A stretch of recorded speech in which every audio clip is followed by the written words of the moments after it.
প্রিয় দর্শক, সাজ্জাদ কাদেরের প্রীতি এবং শুভেচ্ছা নিন। এই মুহূর্তে আপনাদের সামনে কথা বলতে এসেছি। পাকিস্তান কাটতে চায় বাংলাদেশের লেজ, এই প্রসঙ্গটি নিয়ে আপনাদের সামনে কথা বলবো। একটা গল্পের কথা নিশ্চয়ই আপনাদের মনে আছে, a fox without a tail, একটা ধূর্ত শিয়ালের গল্প। গল্পটার সারমর্ম এই যে একটা ধূর্ত শিয়াল, সেই শিয়াল কোনো এক জায়গায় গিয়ে ফাঁদে পড়ে তার লেজটা হারায়। সেই শিয়াল তার সমাজে এসে সবাইকে জানান দেয় যে লেজ সৌন্দর্য হানি করে, লেজ কাটলে সুন্দর দেখায়, এই জন্য আমি আমার লেজটা কেটে ফেলেছি, এখন তোমরাও লেজটা কেটে ফেলো। অন্যান্য শিয়ালরাও কনভিন্স হতে যায়। ঠিক সেই মুহূর্তে এক বৃদ্ধ শিয়াল এই ধূর্ত শিয়ালের এই ফন্দি বুঝতে পারে এবং বুঝতে পেরে অন্যদের জানান দেয় যে ধূর্ত শিয়াল তোমাদের ভুল বোঝাচ্ছে, ভুল বুঝে তোমাদের লেজটা কেটে ফেলতে বলছে। তখন শিয়াল সমাজ বুঝতে পারে যে আসলে এর একটা ফন্দি ফিকির। ঠিক তেমনি পাকিস্তানের আসলে নিজেদের লেজ কাটা, এই লেজ কাটা প্রসঙ্গটা যে কারণে আনতে চাইছি সেটি হচ্ছে ভারত পাকিস্তান সম্পর্ক। ভারত পাকিস্তান সম্পর্ক খারাপ, এই জন্য বাংলাদেশ তোমরাও ভারতের সাথে সম্পর্ক খারাপ করো, অর্থাৎ আমার লেজটা কাটা, তোমরা তোমাদের লেজটাও কাটো। আমার লেজ কাটার ফলে আমাকে সুন্দর দেখা যাচ্ছে, তোমরাও লেজ কেটে ফেলো, তোমাদেরকেও সুন্দর দেখা যাবে। পাকিস্তান সব সময় সদা সর্বদা স্বাধীনতা মুক্তিযুদ্ধের পর থেকে বাংলাদেশের পেছনে এমনভাবে লেগে আছে।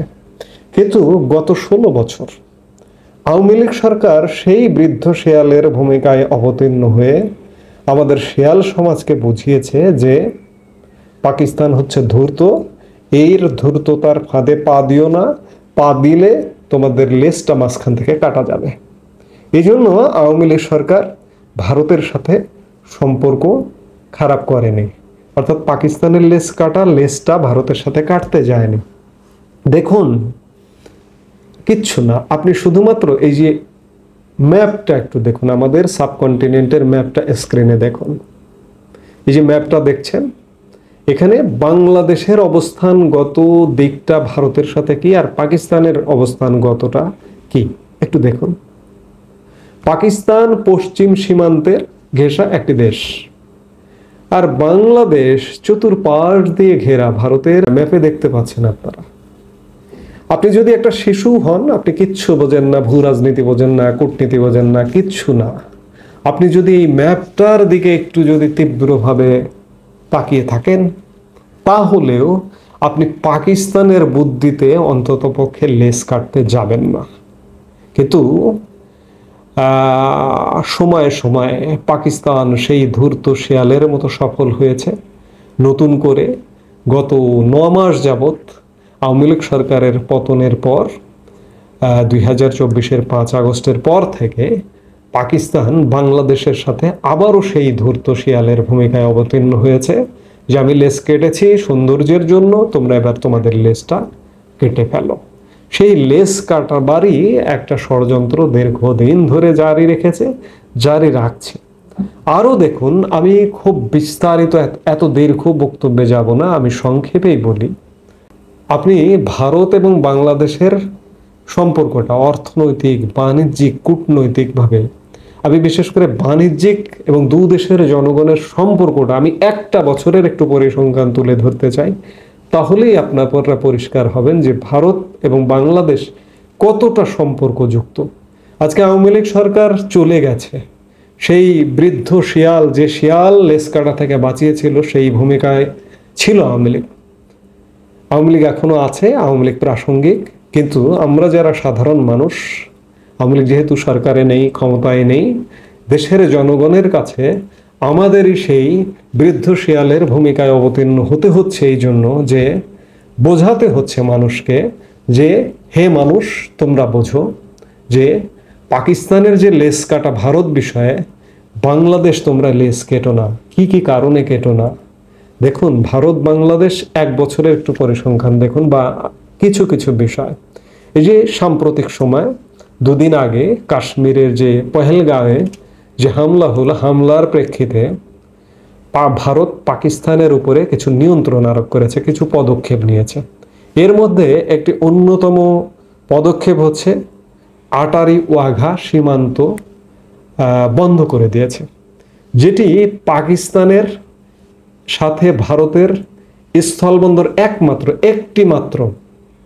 আপনি একই সাথে একবার চিন্তা করুন, এই যে ম্যাপটা দেখলেন, এই ম্যাপে চারিদিক দিয়ে ভারত বাংলাদেশের ঘিরে থাকার কারণে ভারত বাংলাদেশ এতটা সম্পর্কযুক্ত, এতটা প্রাসঙ্গিক, দুদেশের মানুষও এতটা প্রাসঙ্গিক, এতটা জড়িয়ে থাকা সম্পর্ক।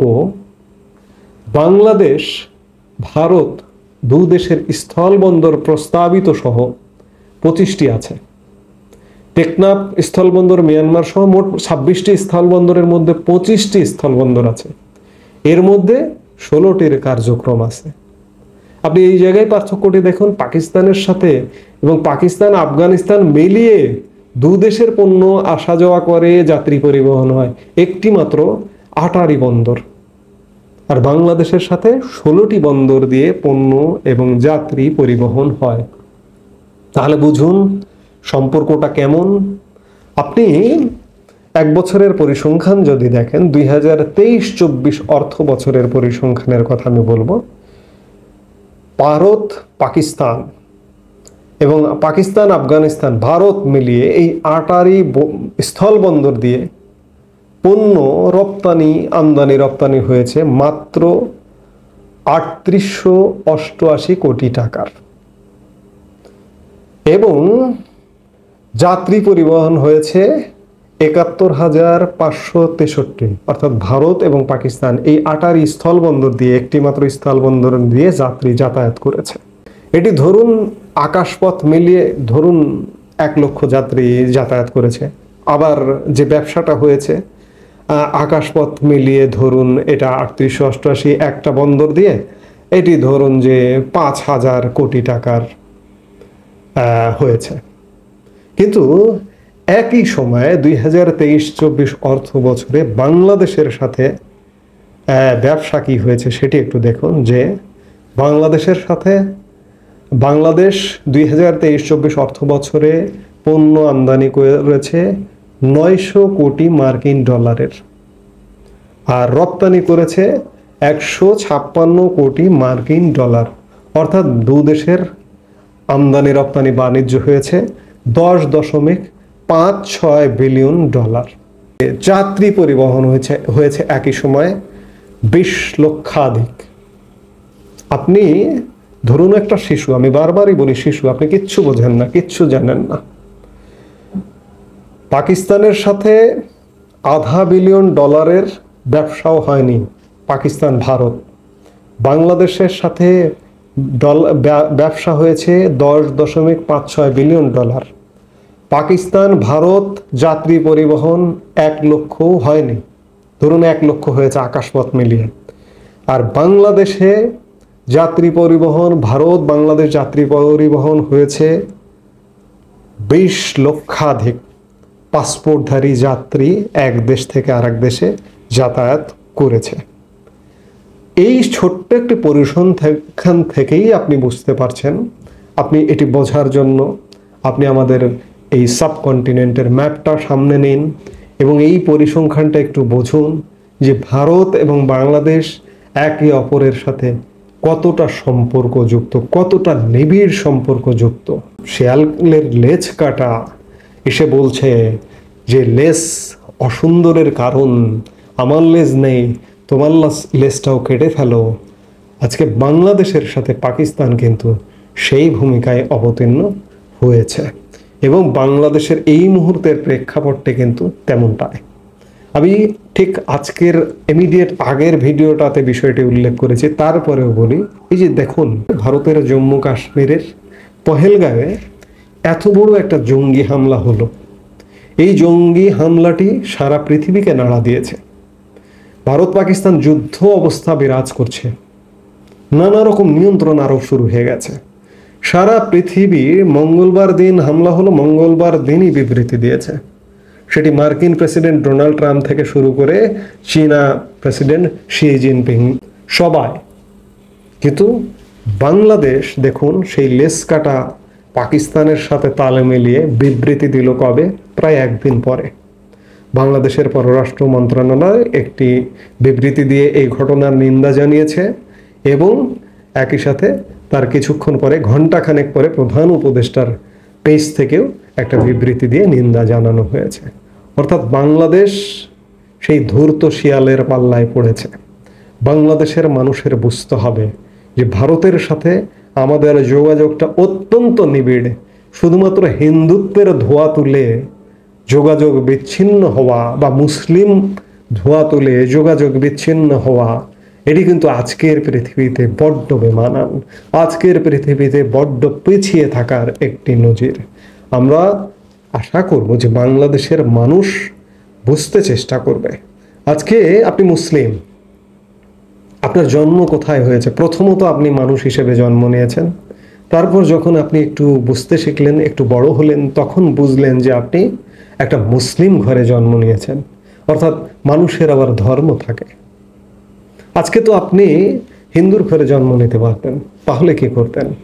তাহলে কি আপনি মুসলিমকে ঘৃণা করতেন? কিংবা হিন্দু, আজকে যে হিন্দুর ঘরে জন্ম নিয়েছেন, আপনি যদি মুসলিম ঘরে জন্ম নিতেন তাহলে কি হিন্দুকে ঘৃণা করতেন? আমি দুটি সাম্প্রদায়িক, উগ্র সাম্প্রদায়িক গোষ্ঠীকেই, যারা উগ্রবাদ, সে হিন্দু মৌলবাদ উগ্রবাদ হোক কিংবা মুসলিম উগ্রবাদ বা মৌলবাদ হোক, দুটোকেই আমি ঘৃণার চোখে দেখি। দুটোই পৃথিবীর শান্তির জন্য ভয়ঙ্কর। হিন্দু মৌলবাদও কাম্য নয়, সাম্প্রদায়িকতা, উগ্রতা, জঙ্গিবাদ কাম্য নয়, ঠিক তেমনি মুসলিম জঙ্গিবাদও কাম্য নয়। এই দুটিরই অবসান কাম্য। সেই জায়গা থেকে হিন্দু মুসলিম ধোঁয়া তুলে অত্যন্ত প্রাসঙ্গিক সম্পর্কের এই সুন্দর সম্পর্কটি, এই সুন্দর মৈত্রীটিকে আমরা গলা টিপে যেন হত্যা না করি, এই জন্য বাংলাদেশের জনগণকে বুঝতে হবে। একইভাবে ভারতের জনগণকেও বুঝতে হবে। ভারতেও কিছু কিছু বিচ্ছিন্ন ঘটনা ঘটে, মুসলিমদের উপর অত্যাচার হয়, নির্যাতন হয়। বাংলাদেশে তো হচ্ছে, এই যে বিশেষ করে গত 9 মাসে ভয়াবহভাবে হচ্ছে। আজকে 9 মাসে যে হচ্ছে, এটাই শুধু বলবো না, বিগত আওয়ামী লীগ সরকার 16 বছর ছিল, সে সময়ও হয়েছে হিন্দুদের উপর অত্যাচার। এগুলো বন্ধ হোক। আমরা ধর্ম, যার যার ধর্ম নিজের কাছে রাখি, সবার উপরে আমরা মানুষ হয়ে উঠি। আমরা এই অঞ্চলটা এত অস্থিতিশীল, আমার মাঝে মাঝে ভাবতে খুব অবাক লাগে, বিস্ময় জাগে। দেখুন, পৃথিবীর অন্যান্য অঞ্চল কাঁধে কাঁধ মিলিয়ে তারা একসাথে ব্যবসা বাণিজ্য, আপনি ইউরোপিয়ান ইউনিয়নের উদাহরণ ধরুন, তারা কি সুন্দর একসাথে চলছে, তাদের জোট কত সুন্দরভাবে চলছে। অথচ আমরা এই অঞ্চলে হানাহানি মারামারি নিয়েই আছি।